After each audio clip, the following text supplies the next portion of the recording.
Ready? Yes guys, welcome back to the channel. Got Mark behind the camera again today. Wanted to give you a bit of an insight into how I structure my week and my days from a training and a work standpoint. I've been a business owner for 6 years now, made a good amount of money in the fitness industry, coached loads of clients, but I've always really kept up with my own training as well. I think that's something that I am really good at, is balancing my work and balancing my training. I love my training, but at the end of the day, I'm not a full-time athlete. My priority is providing the best service possible to our clients and building my business, but that doesn't mean that I slip on the training side of things. So I'm going to be running you over how I approach my week, how I structure things, training, nutrition, and work. So pretty much every morning starts for me at around, I would say, between 5:30 and 6 a.m. I give myself a little bit of a buffer as to the time that I wake up. That is because I'm always looking to get the most amount of sleep possible that I can get. I work with a lot of men, a lot of clients in the US, so sometimes I'm doing late calls. So if I am working a little bit later one night, I will allow myself to sleep in a little bit, but I'm always waking up between 5:30 and 6, and that first 2 hours of the day, unless I'm doing something like this today, filming, is always going to be training for me, whether that's strength training, whether it's a run, whether it's going on the bike.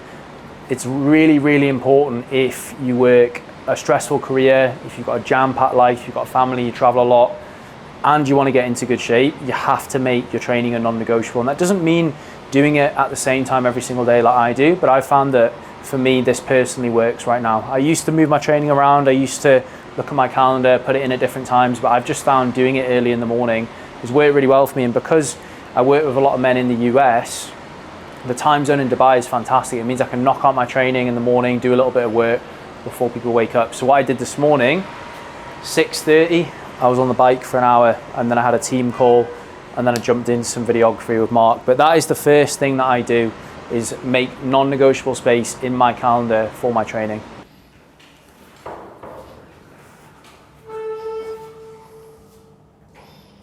So in terms of what training I do in the morning, that's obviously going to depend what I'm training for. But for me at the moment, I'm doing, 3 strength sessions a week and 3 to 4 cardio sessions a week. So that 2 hour gap allows me to get all of my training done. I'll have a coffee before, I'll either go down to the gym in the apartment or drive to the gym and do the session there. And that means that I've ticked off that non-negotiable, and then I can get into work, which I'll get onto in a second. So in terms of my work, obviously I've got my own business, and I think if you're a business owner or you're a coach or similar job role to that, I think you can relate. You probably work pretty much every single day, but I would say I work properly 6 days a week. The only day that I really force myself to take most of the day off would be a Saturday. I'll always do a little bit of admin in the morning, whether it's just replying to clients or my team and things like that. But generally I work 6 days a week. And yes, I'm a coach, but we've got a properly structured business. So I have 3 coaches that work for me as well, and I have 2 assistants. So I'm managing a team of 5 people. So it's not the same as someone, a solopreneur who's just working just for themselves. Like, I have a team to manage, I've got to hold them accountable. So I like to split my work that I do each week into, I guess, different categories. So if I look at my week at the moment, Monday, Tuesday and Friday is client fulfillment. So those will be check-in days where I am reviewing clients, how they're progressing, and I'm delivering feedback. And what I used to do when I was younger and I was newer to having my own business, super hot right now, was kind of just go in blind and just do like 6 to 7, 8, even 10 different tasks every single day. And I worked hard, I was able to get the work done, but I wasn't as efficient. So I've worked with a couple of mentors, and they recommended to me that I split my work into different categories and put that on different days. So basically Monday and Tuesday, client delivery, fulfillment, allows me to show up as a coach and do the best job there. Wednesday and Thursday for me is more creative work like this. We're doing this on Wednesday now, filming content, editing content, scheduling content, and working on systems for the business. So now, obviously not everyone watching this is going to be a business owner. A lot of people might work for companies and things like that. But I would say, if you feel like if you have the autonomy to put different tasks on different days, organize your schedule, I would definitely recommend doing that, because one, you're going to get more out of it. You're going to be able to just focus on 1 or 2 big tasks each day and get more work done. And it also, I found for me at least, that reduces overwhelm and it reduces stress, because if you have just so many different things that you need to do, it's super chaotic. So that's how I structure my week. Sunday is a little bit of everything in terms of admin, speaking to the team and things like that. So that, I guess, is kind of like a broad overview of what my week looks like. And what I might do is actually insert like a screenshot or a recording of my Google Calendar. But in terms of like what I do day to day and how I block things, as I say, for me, training gets boxed off first thing in the morning. So that basically allows me to work from pretty much like 9 a.m. right through until however late I need to. So what I will do, and what I've found works well for me, I think we all have more kind of energy and capacity early on in the day. So I'll try and do 2 really focused work blocks in the morning of usually 60 to 75 minutes. I have a kitchen timer on my desk, which I turn on, obviously counts down. You can get a lot of work done in 60 minutes if you really focus. And again, my ability to focus, I always find it's better in the morning. So I'll do 2 60 to 75 minute work blocks in the morning. I'll have a little break in between, have some coffee, things like that. And then that's a good amount of work done by, I would say, probably around 11:30 to 12. And then what I actually do midday now, which is something that I brought in since we got back to Dubai, which is working really well, is just going down to the pool that we luckily have and just relaxing there for an hour. Like sometimes I will listen to a podcast or listen to a seminar or something like that, but it's just taking myself away from the work that I'm doing, have a little bit of a rest and a little bit of a recharge so that I can go again in the afternoon. In terms of nutrition, obviously I haven't mentioned that yet. I'll always have my breakfast probably in between those 2 first work blocks in the morning. So I'll get my training done, might have a protein shake, get straight into my first work block. Then usually Liv will cook me breakfast, which is amazing, or I'll order from a meal prep service and I get back into work. So that's one of my meals of the day. In that meal, I will have a good amount of carbohydrates, not too many, because I don't want to feel too lethargic going back to the desk and working, but I do need to obviously get a good amount in to recover from training, and a good amount of protein as well. Staple for me is usually 3 eggs, that's whole eggs, some egg whites, sourdough bread, and usually a little bit of fruit too with a coffee. Sweating a little bit now, it's about 35 degrees. It's the 7th of July in Dubai. It's absolutely boiling, might even be the 8th. Afternoon work, after I've gone to the pool and chilled for a little bit, we'll be back into potentially some calls. So as I said before, the time zone in Dubai is amazing. Usually most of my clients aren't even awake in the morning, especially the US based ones. And then in the afternoon, I'll open my calendar from usually probably 3 p.m. right up until 8 p.m. and I'll have client calls I'll have clients booking in for calls and I'll take consultation calls there. So I try and get like the majority of like the deep work and the client delivery and fulfillment done early on in the day. And then I can take calls in the afternoon. You might be thinking, oh, nice life, training, going to the pool and things like that. I'm on from 6 a.m. all the way through till 9:30, sometimes even 10 p.m. most days. Even when I'm training, I do look at my phone, I do respond to messages and things like that. Even if I'm at the pool, I'm messaging clients and stuff. So it's pretty much all day, but obviously I love what I do.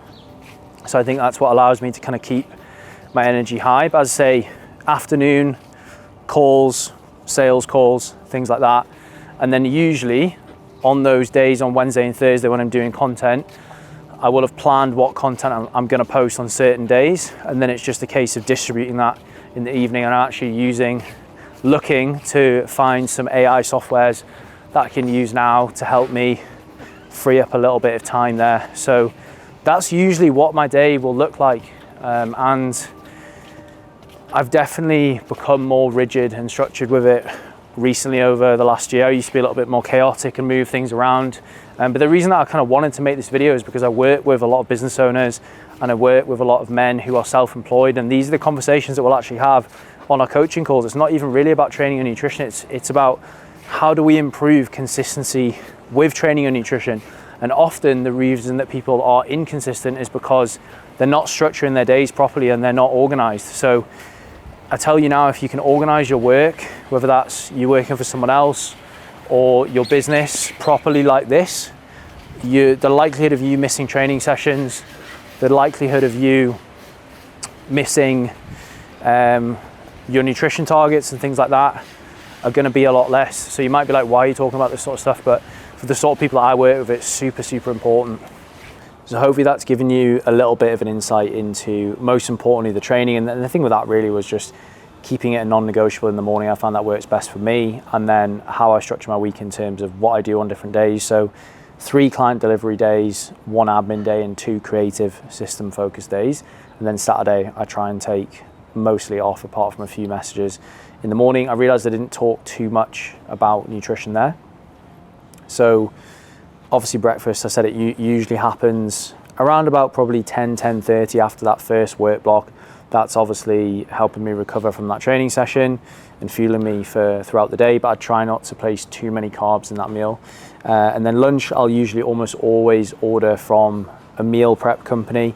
That's usually like a protein source, whether that's chicken, steak, with a carbohydrate source and some vegetables, usually sweet potato rice or something like that. And then for dinner, sometimes I'll order, sometimes I'll cook with Liv. I am relatively flexible in terms of what I eat throughout the day, but I always hit my macros. Flexible in the sense of different foods each day, but always really, really high quality. Because again, a huge focus for me is maintaining high energy at work.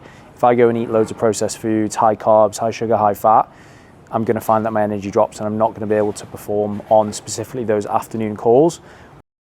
Important for me because there's often a lot of money on the line there in terms of helping clients, helping them renew, staying with us in the business, and also speaking to new people that are potentially going to come on board. And then sometimes if I'm a little bit short on protein or some of my macros later on in the day, I'll have like a Greek yogurt bowl or something like that with protein powder, some fruit, some dark chocolate, some honey and things like that. My nutrition does vary a little bit day to day in terms of the amount of calories, just depending on what the session I'm doing. So if I'm doing a big run, like a tempo session or a long run, I'm going to consume more calories for that session. So I guess calorie intake kind of like undulates a little bit throughout the week. But yeah, that's how I structure things. I know the video is a little bit disjointed, but hopefully you can take some value from that. And I think just to finish off, if I've realized one thing, well, 2 things. Organization is key if you want to get good results with your fitness and you also live a busy life. And for me as a business owner, it's helped me get so much more out of my routine. And then lastly, probably the most important thing is sleep. And I'm with this whenever I have consecutive days of actually good sleep. If I don't have great sleep, I can still get through my work. Like I still train, I don't let it throw me off anything. But whenever I get really good sleep, I feel absolutely amazing. And I always notice that it sounds obvious, but I've got more energy throughout the day. I can work at high intensity till later on in the day. And I'm just probably genuinely more motivated to do what I'm doing. And again, the reason I wanted to make this video, even though it's a little bit disjointed, is these are the conversations that I have with my clients all the time, especially the guys that have families and that are traveling. Like sleep is the hardest thing for them to perfect and manage. And to be honest, I don't think anyone is ever really going to perfect their sleep. It's about adapting each week and even sometimes adapting the training and the way that you operate day to day based off how much sleep you've had and how well you're recovering. So I'd say a little bit of a different one there, but hopefully you can take something from it. If you're not subscribed to the channel already, make sure to hit the subscribe button for more videos like this.